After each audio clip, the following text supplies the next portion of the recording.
not a whole lot.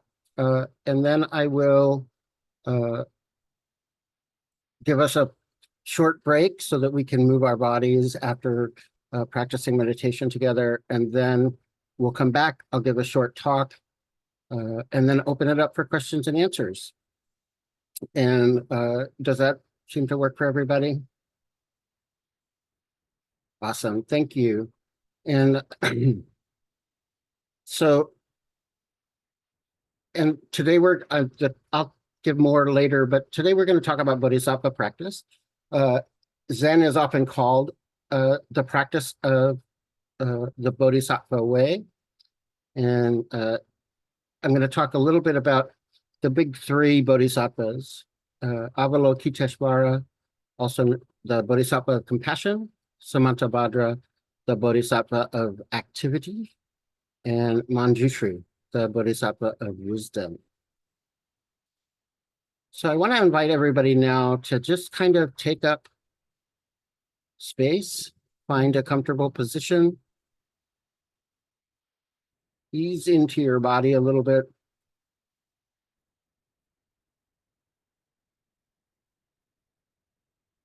Encourage you to find a position that's comfortable for you, that works for you and your body, whether that's seated, lying down, standing up,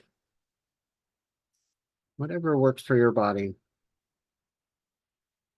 And as you settle in, I want to also invite you to then find a sensescape, whether that's something you see, something you smell, something you hear, just something that you can connect to and return to that doesn't require your activity, doesn't need you to do anything in order to access it. Some people also use their breath.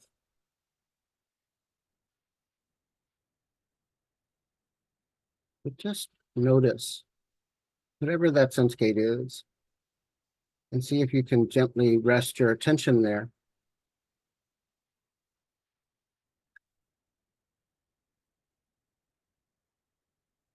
And as your mind thinks and wanders, just allow that to happen. You don't have to follow it. You can just allow those thoughts to arise and pass away. The intention is not to create something special, but rather to just connect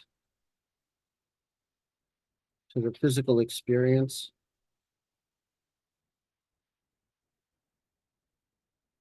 And what's it like to be you right now in this body, in this space, with this mind?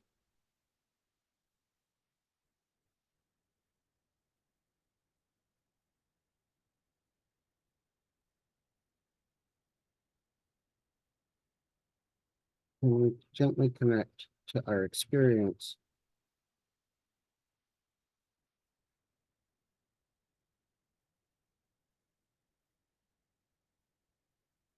Returning to the sensescape.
returning again to that sensescape, gently resting our awareness on our experience. Our awareness rests right now. I invite you to consider, what's it like to be you? Without your story, idea, opinion. See if you can connect to just the nature of your experience right now.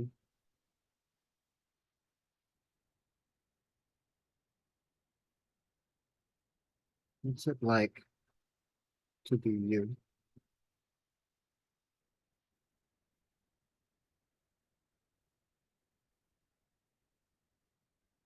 Where do you sense it in your body?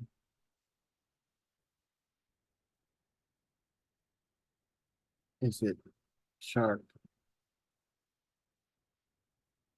or dull?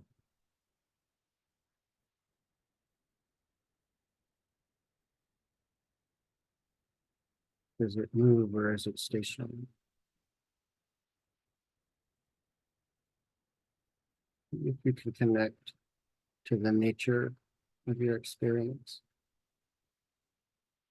for just a moment. You don't have to stay there. You don't have to create something special. Just be with your experience in this body, in this mind, in this moment.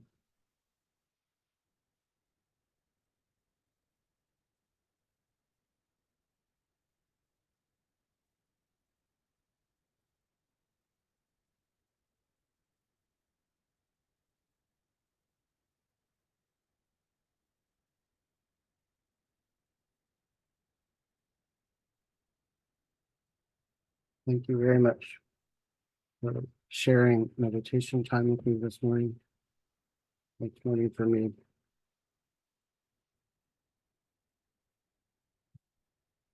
I want us to take a moment to just gently move our bodies. We'll take a short break.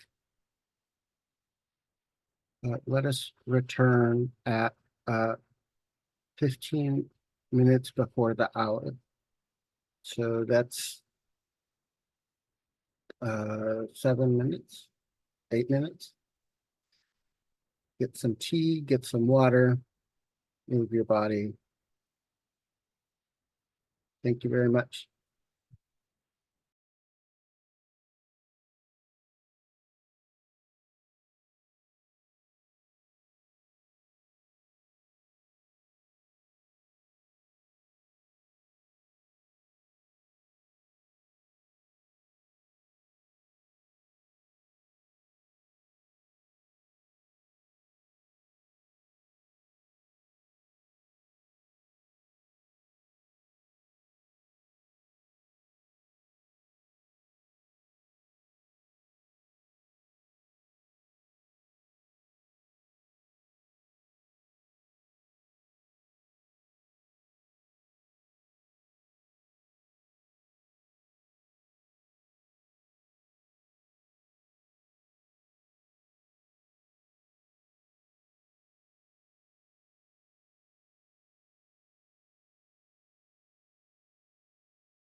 So welcome back. I'm going to assume everyone is here. My name is Reverend Daigan Gaither. I'm speaking to you today from occupied Ramatisha Lonely Land, also known as San Francisco. And I'm grateful to be here. I practice in the Soto Zen lineage, a form of Americanized Japanese Buddhism.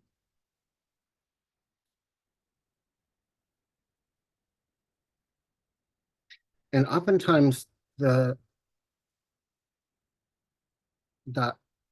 practice is referred to in our school as the Bodhisattva way, or the path of the Bodhisattva.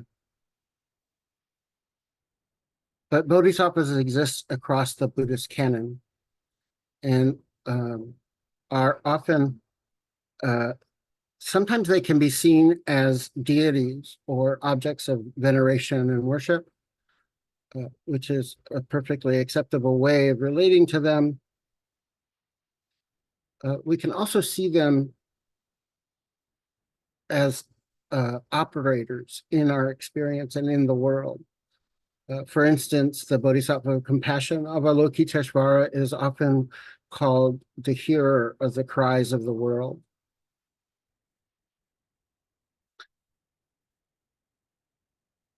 And so we can think of them as operators in our experience, but still somehow separate from us, right? And so for me, I really feel like it didn't start to make sense to me until I started to relate to them as more like avatars, as goalposts in the world. My first introduction to Zen was a practice period led by a teacher named Michael Wenger, and he spoke through the whole practice period about the Lotus Sutra, and then during Sesshin, at the end of the practice period, we had a 7-day silent retreat, and during that time, he spoke the entire time on the Bodhisattva never disparage. And I had never felt such a clear connection to how it was that I wanted to practice. This Bodhisattva, in a nutshell, didn't sit a lot of meditation, didn't do a lot of chanting or ceremonies, but basically saw everyone as Buddha, recognized the awakened nature of all beings, and went around proclaiming that to them and anyone who would listen. It's a very beautiful story, and I encourage you to look it up. It's chapter 20 of the Lotus Sutra. But it started me on this fascination with avatars as not, or bodhisattvas not as separate from me, but as goalposts or guides to myself. They were aspirational in a way and not separate from myself. So today I want to speak about the three main ones that are often spoken about: the Bodhisattva of Compassion, Avalokiteshvara; the Bodhisattva of Activity, also known as Samantabhadra; and the Bodhisattva of Wisdom, also known as Manjushri. So starting with Avalokiteshvara,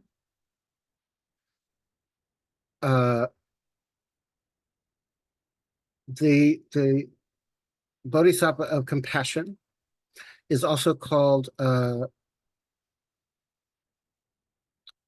Yin in Chinese, Kenon or Kanzeon in Japanese, and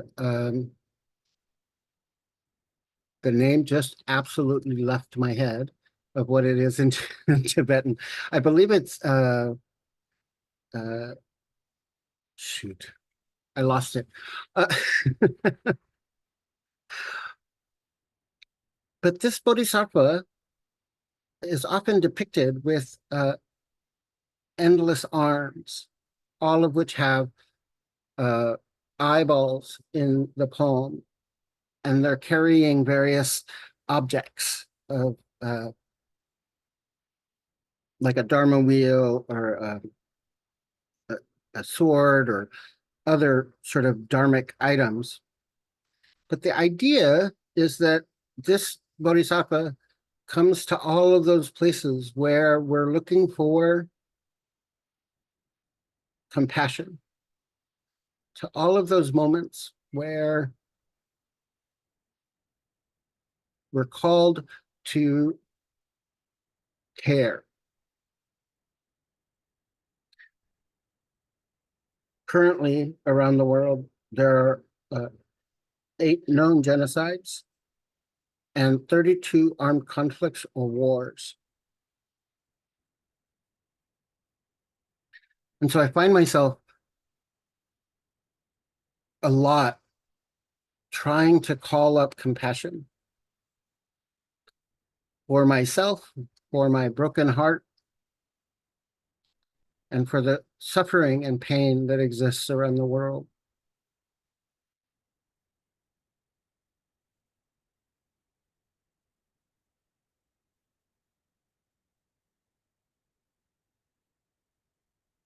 And when I call on my compassion,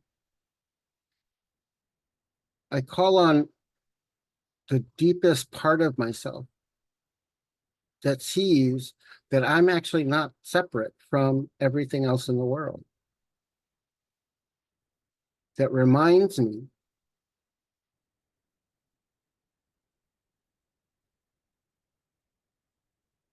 that all of the wars, all of the genocides, all of the conflicts, all of the homelessness, the poverty, that I'm not protected from that.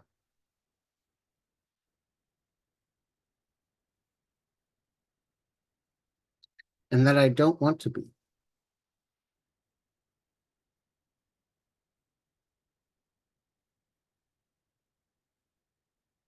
It reminds me that amidst all of that, there's also this deep and abiding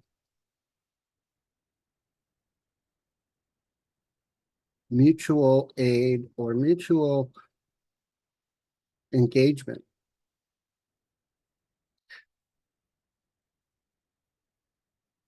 I'm called to remember that uh,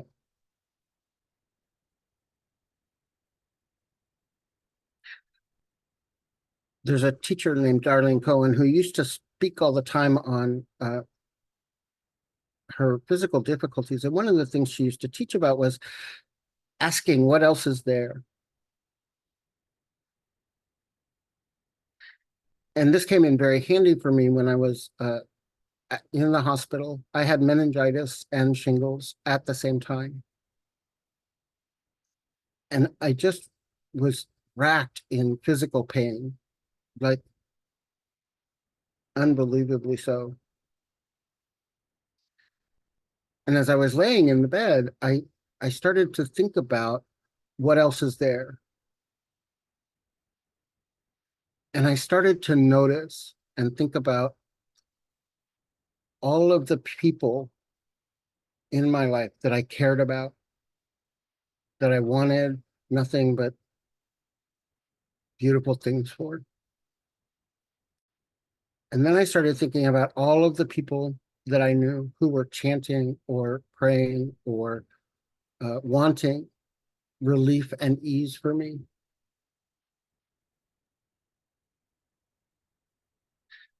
Which then led me to think about all of the people in this exact moment, everywhere in the world, that were chanting and praying and wishing relief and ease for the other people in the world.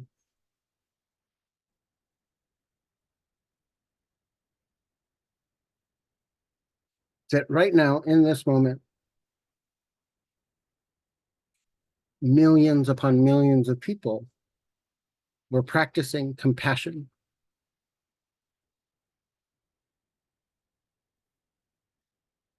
And it didn't erase my pain, but it felt like I was experiencing the Bodhisattva of compassion in that moment. That I was able to see both my own experience and my own sort of place in this vast ocean of compassion.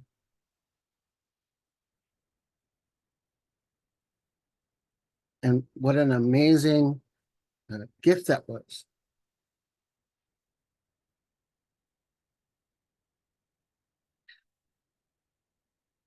And I think it's also important to notice when we're talking about the Bodhisattva of compassion, we're not talking about something that comes in necessarily and intercedes in the cries of the world. Avalokiteshvara doesn't always understands that compassion isn't necessarily going to come and relieve the suffering. Instead, sort of comes in and sits with us in the midst of our suffering.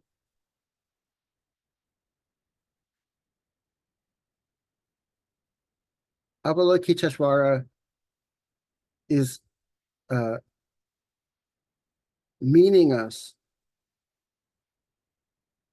in our experience and helping us to connect to our experience so that then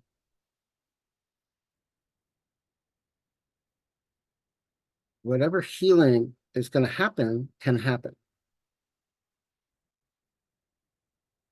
And I use healing in a very broad sense. I work in hospice, and a lot of people that I deal with, healing for them really looks like wholeness and peace and ease in the midst of the experience of death in their life. Healing doesn't always look like a relief of the pain or a relief of the suffering.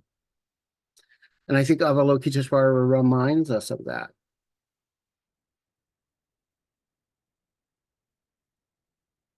I think a lot of times when we think of compassion, we think of something along the lines of coming into like a superhero and trying to save the day. And that's not always wise. I think sometimes we also mistake compassion for kindness. Some of the most compassionate people in my life have been the people who have said to me, "Girl, you're messing up. You're screwing it up. Clean this mess up right now." Helped me see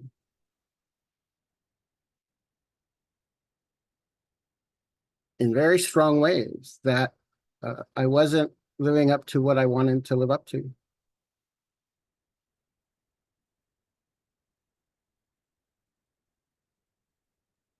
Which then brings us to this, the Bodhisattva of great activity, Samantabhadra. And a lot of people see Samantabhadra as the Bodhisattva that calls us to practice, to veneration, to honoring our teachers, to performing ceremonies and all of those things, which is true. But I think that sort of locks Samantabhadra into this little box, right? When I think about Samantabhadra as I practice with it and as a part of myself, I think of it more in terms of doing my best, of more along the lines of in when we think about the Eightfold Path, of things like right livelihood or right uh, activity or right energy or uh, right action,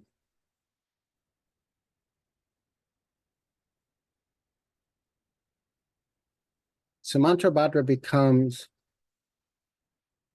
instead sort of the instruction manual for how I can arrive to the right choice.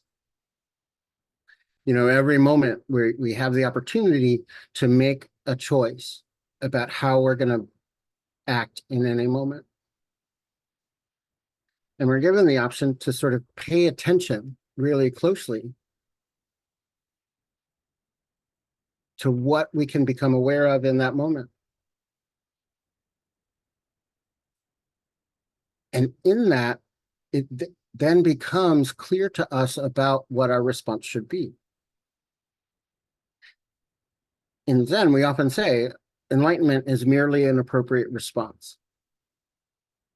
And Samantabhadra is how I find myself on the way to that appropriate response.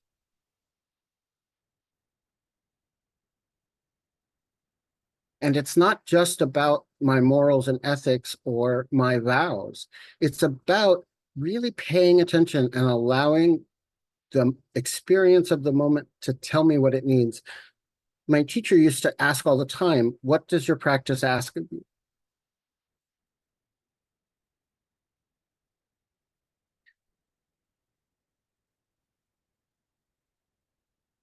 In 12-step programs, there's this idea called the next right thing. This idea that I can settle into my experience of this moment. And if I can be settled and be quiet and look beyond my ideas and thoughts and opinions, the moment can speak for itself and tell me what it needs.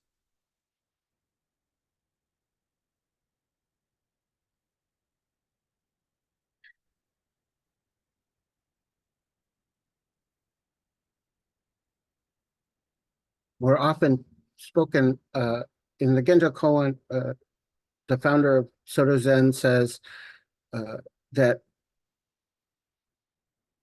to allow myriad things and basically to allow the world to come to us and express itself is enlightenment. That when I'm trying to make something happen, that's delusion.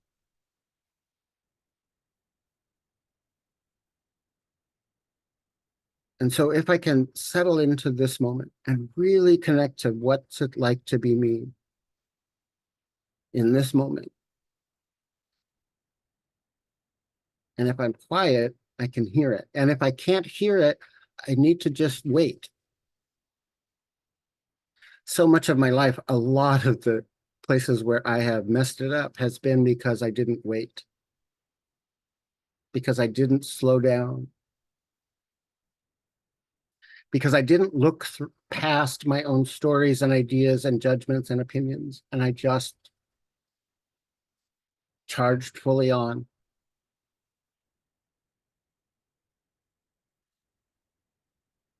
Jasmine Sayadalla, this wonderful author of a book called Radical Dharma, says, and she's speaking about racism, but I sort of paraphrase it to talk about life in general. But she says, being a person is really messy stuff. But we have a lot of brooms and mops.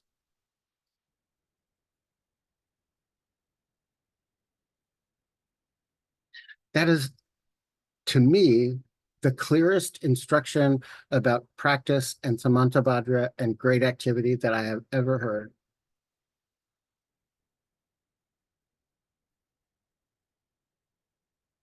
And I recognize all of the places in which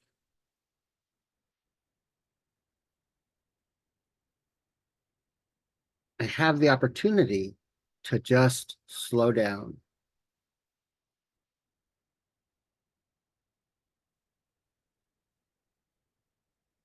It's why when I give meditation instruction, I always include this piece about what's it like to be you. Can we start to notice and settle into the experience of ourselves beyond our stories and ideas, judgments and opinions about how it's supposed to be, how I'm perceived, how I'm supposed to be perceived, how I want to be perceived, all of the ways in which my mind creates this world that maybe has parts of reality to it, but also has a lot of unreality to it. But I have the chance to sort of settle into and listen to the moment and allow it to express itself. And that's the call of Samantabhadra.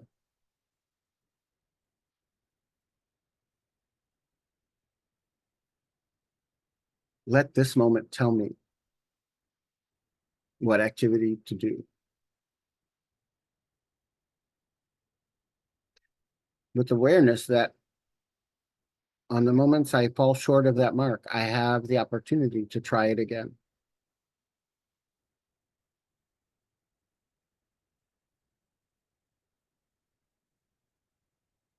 And this activity, hopefully, leads us to wisdom, to the Bodhisattva of wisdom, Manjushri. Manjushri is often depicted carrying a giant sword that's sometimes flaming. And it's the Vajra sword. It's the sword that cuts through delusion. In most Zen temples, Manjushri lives in the Zenda, in the meditation home.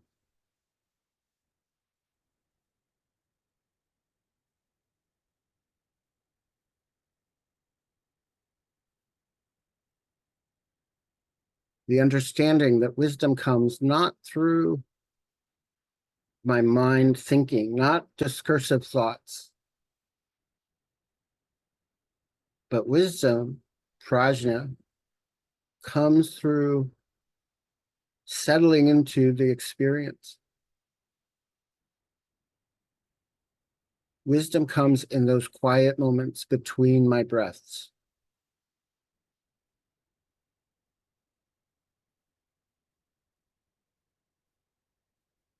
Wisdom comes when I tap into all of our collective wisdom. Oftentimes when I'm giving talks, that's sort of what I aim for. I have an idea about what I want to say, and I have these notes that are on my computer that I can follow along with. But ultimately, I really want to meet this moment and let all of us give this talk.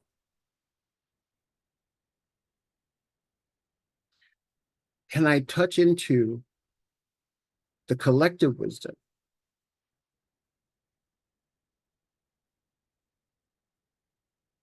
and somehow let that move my lips and form words and speak? When I'm working as a chaplain, one of the things that happens a lot is it's so easy to sort of fall into the routines of things. And so I'll sit down and I'll read the patient's chart, and I'll maybe read about the family dynamics and all of those things. And then I'll come in to meet with people. And if I'm not careful, I come in with an agenda that says, oh, these are the things I need to help them with. These are the things that we need to call forth in this meeting. And almost always it's the wrong choice.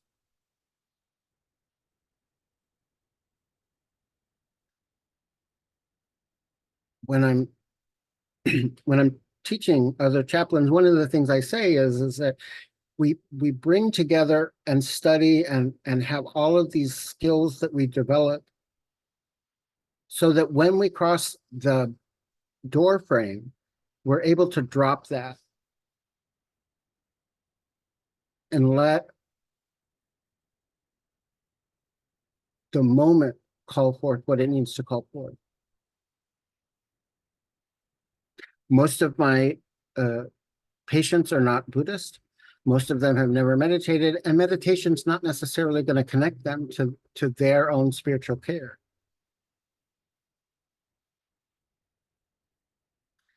So my practice is what brings me there, but I have to set that down and allow their practice and their life to come forth and tell me what healing looks like for them.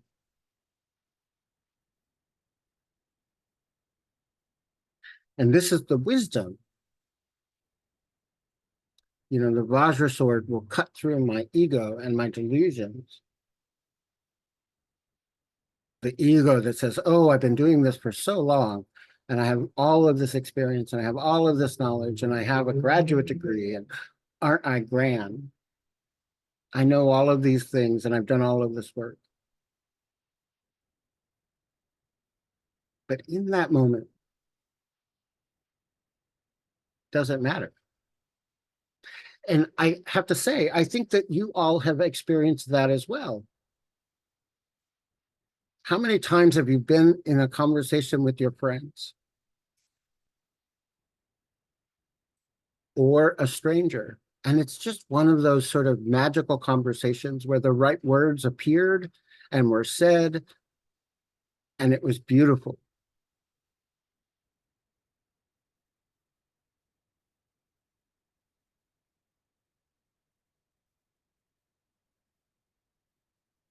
When we set down our agenda and we just allow the wisdom to come forth rather than deciding what the wisdom has to look like.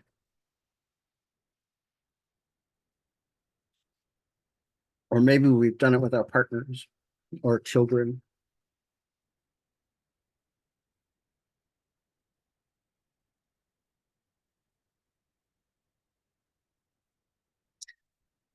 So this practice, the way of the Bodhisattva is to teach ourselves to connect deeply and quietly to ourselves.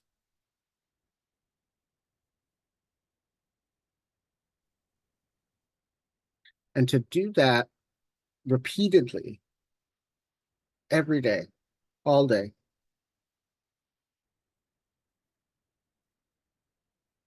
So that when those moments arise, when we have the opportunity to experience those moments of really deep connection,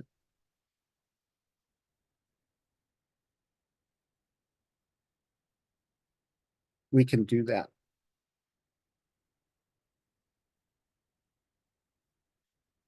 I personally don't think that our practice is about meditation.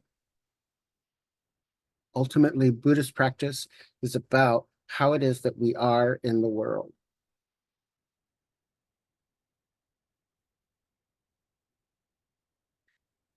Our meditation is a tool that lets us connect to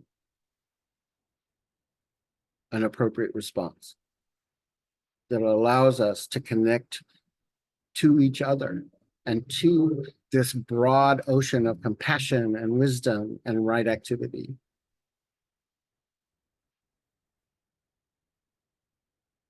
It teaches us how to be quiet enough to listen to our own hearts.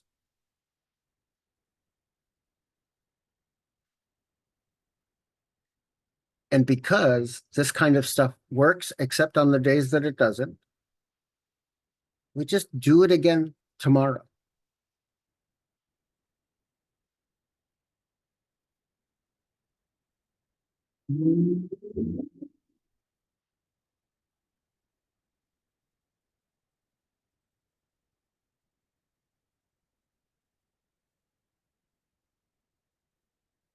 We allow ourselves to rest gently and completely.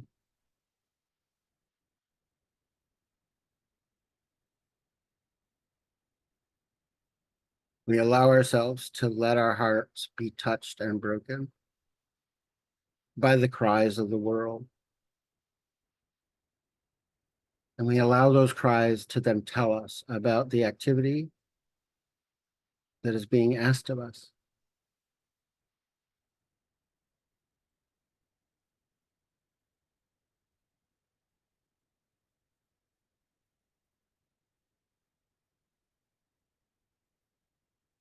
This is the way of the Bodhisattva.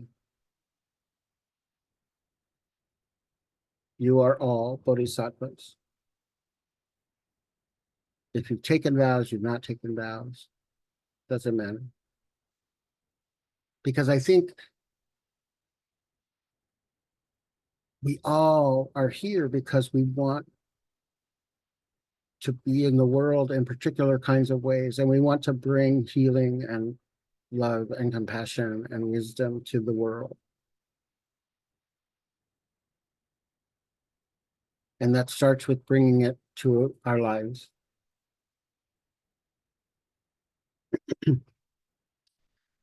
And speaking of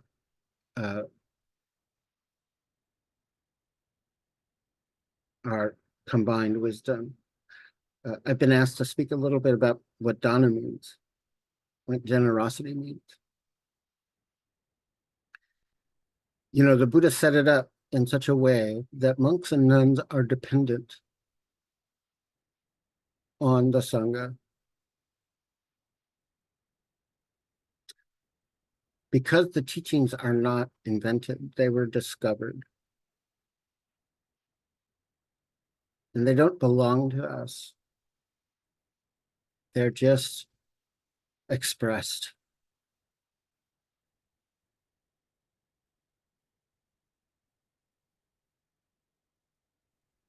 We can't charge for this stuff. And we shouldn't. You know, capitalism has us really screwed up.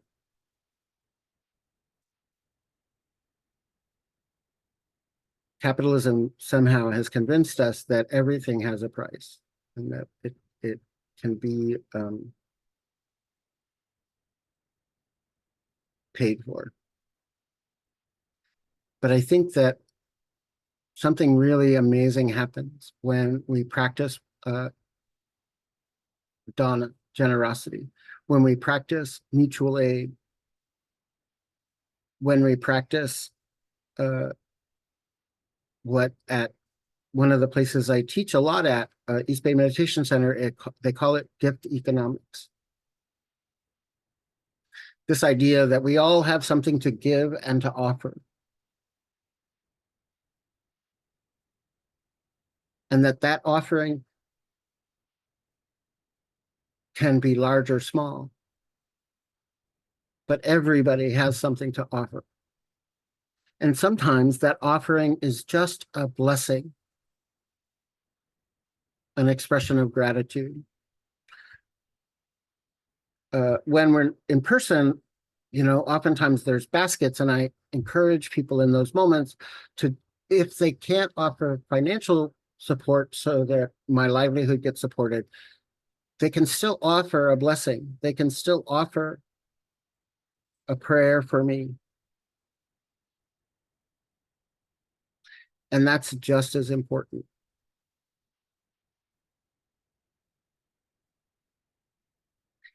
And that, yes, I'm dependent on the Sangha to support my livelihood. But that only works if it's an offering.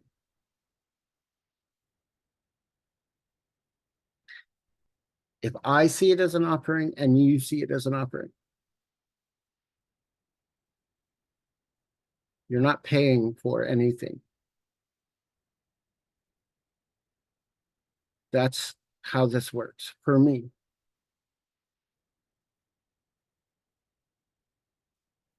And we all make offerings according to what we have and what we can.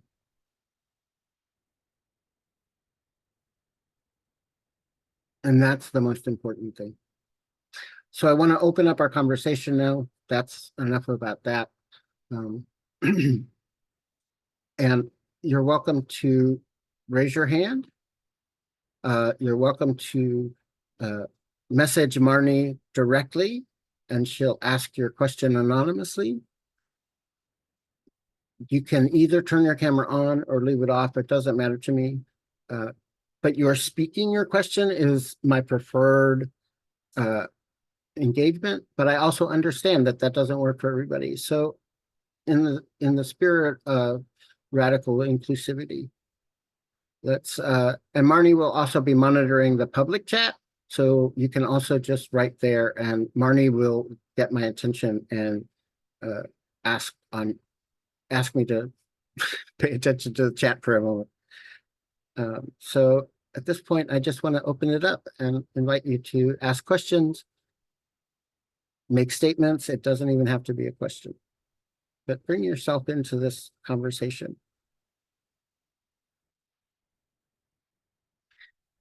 And it's always hardest to be the first one. So I want to encourage somebody to be brave.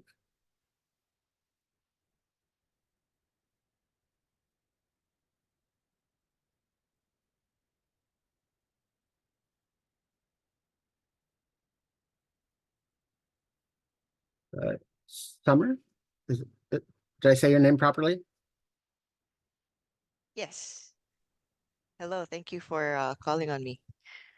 Um, this was actually really great timing. This is interesting how the universe does this. But yesterday I had a moment where I wasn't very proud of, after the fact, I wasn't proud of the way I had behaved. I was just going to the market to get groceries, and I pulled up and the car next to me was pulling out and scratched my car.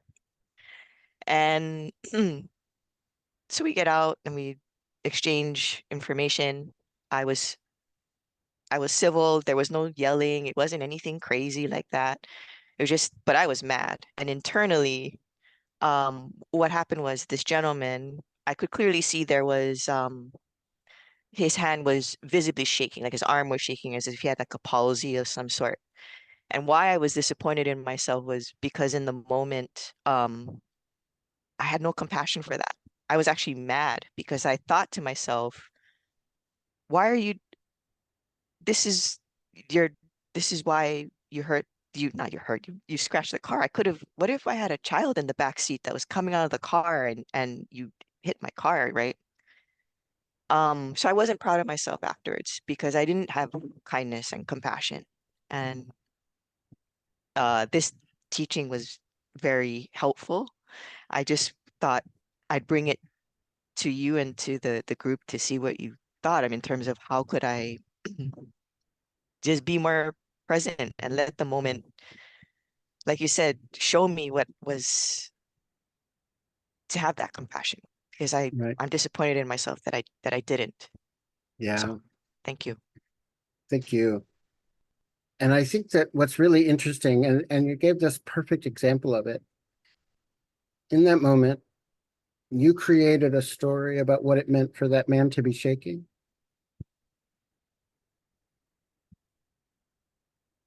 The truth is, there are lots of reasons for why that shaking could have occurred. I know for myself, when I am frightened, I shake. When I'm stressed, I shake. When I'm angry at myself or someone else, I shake. But see, this is what we do, right? Like our mind creates a story about what this means.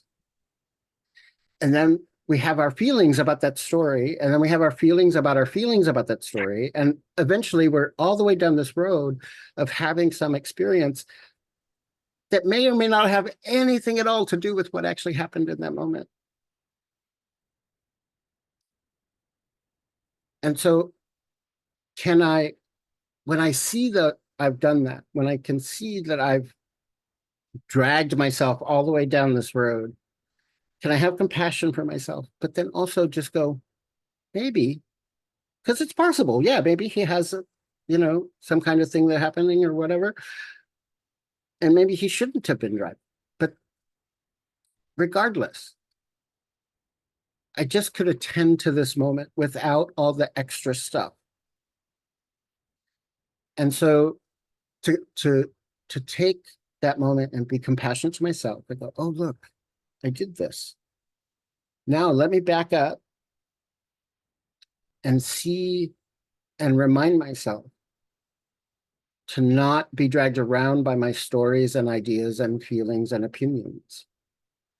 That never actually solves anything. And that I have the opportunity to stop, even in the middle of it, right? Like I see myself write that story and I go, okay, yeah, that's a story. Let me stop a moment, take a deep breath, settle into my body, right? Like the amazing thing about bodies only exist and can only be experienced in this moment. So what I try to do is take and remind myself to check, to like turn in, what's happening in my body? Oh, my heart is racing. I'm frightened.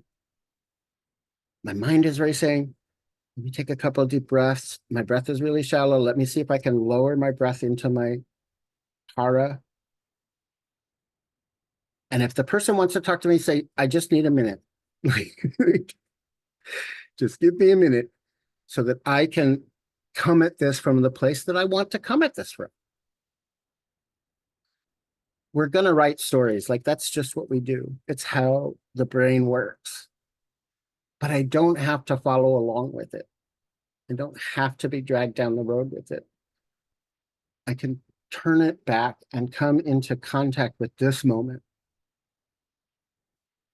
I was downtown the other day and I'm on the bus, and as the bus was leaving the stop, somebody cut off the bus driver and the bus driver had to stop suddenly. And, all of us sort of fell forward a little bit. And luckily the bus wasn't crowded or whatever.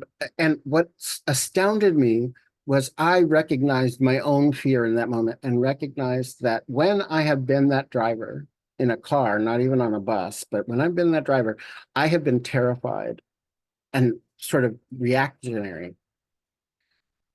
And this man just was like, is everybody okay? Okay, great. And then went on.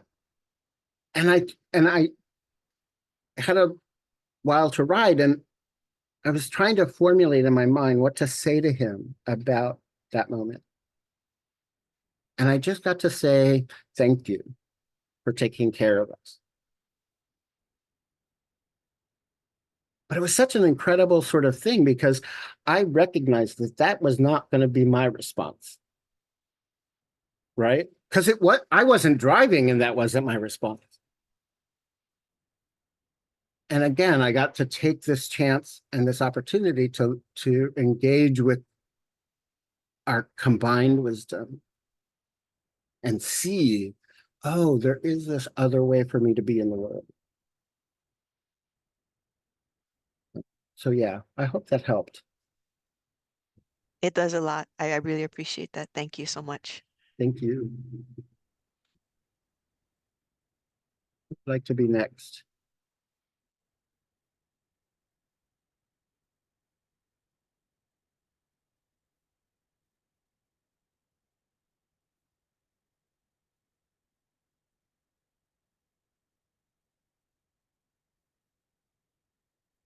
Is there anything in the chat that I need to pay attention to, Marnie?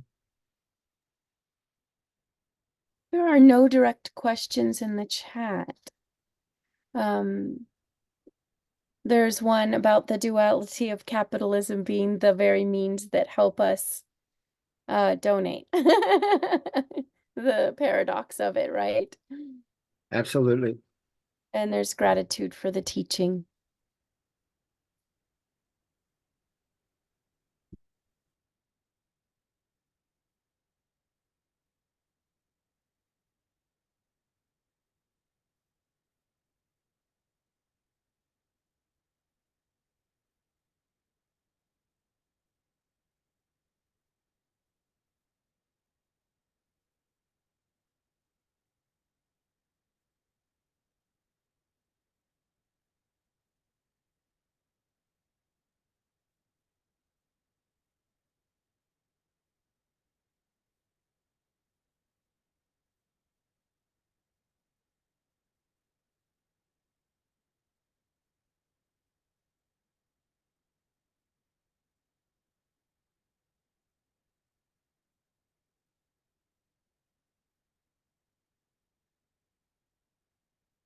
Marnie, remind me of how long we have to go. You are just spot on. It is 1:30 my time. We are at time. I'm going to Awesome. drop. I put your website in the chat for everybody, as well as so they can see your other offerings that you have. A link for the Dana, and I'm putting down ways to stay connected with Sangha Live for anyone who's new, who may have found us through you. So I want to thank you very much, Daigan, for being our teacher today, and Sangha for gathering and making it possible for us to learn together. And before we take off, I just want to invite everybody to just take a moment and let us offer the merit of our time together and our practice together to the benefit of all beings. May all beings everywhere be free of suffering and the roots of suffering. May all beings everywhere be safe and free from harm. May all beings everywhere know peace and ease.